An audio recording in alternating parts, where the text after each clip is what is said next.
So I hope you remember me. My name is Takala. I was at Sembawang GRC last time. Actually here I'm actually speaking for the brain injured population in Singapore. I myself, I was featured on television about 17 times for my brain injury where I lost my memory. I have to start all over again. But when I recover, I find that we don't have a very conducive environment here because we don't provide for re-education of people who suffer trauma. And I just have a magazine I received from Australia, Synapse.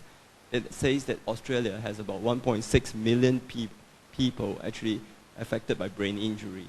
So here, I ask, what is the future of higher education for us, the brain injured, as well as other uniquely challenged people in Singapore? Because other than educating us, the uniquely challenged, perhaps we should consider educating the community of people around us. Because I actually have quite a terrible recovery phase. A lot of people view me with biased opinion. Before my 7 facial correction surgery, I looked really ugly. With my broken leg, I had to amputate and elongate my leg. But all this takes perseverance as well as some kind of mindset building. Thanks to the education system, it gave me a very good foundation that helped me not topple. Thank you. Perhaps you can share.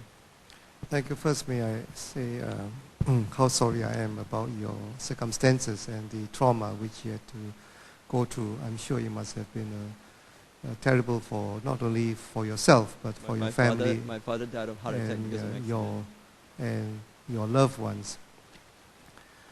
I would say that when I said in my speech that we should try in Singapore to make arrangements so that every citizen, every Singaporean can realize his or her potential. I think this is not only limited to those who are healthy, who are able, but also those who suffer some injury like you, or those who are handicapped. And we can improve on what we have today, and I think that this is something which,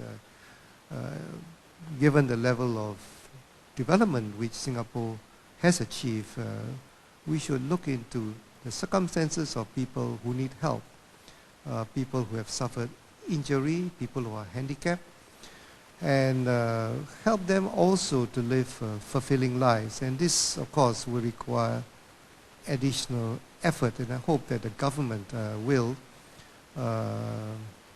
make the effort, and if within my ability, there's certainly one of the areas which I would certainly like to pay much more attention to.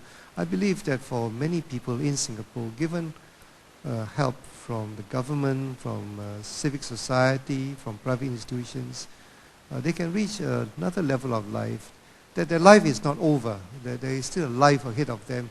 And not only can they be do things which to support themselves, but they should also be able to contribute to society and to their civic organizations. And all of us, I think, would like to be in that position. And I hope that it's an area which I would like to spend a great deal of time on, and to talk to the government, other bodies, civic society, and I think that is an area which Singapore should pay attention to in the coming years.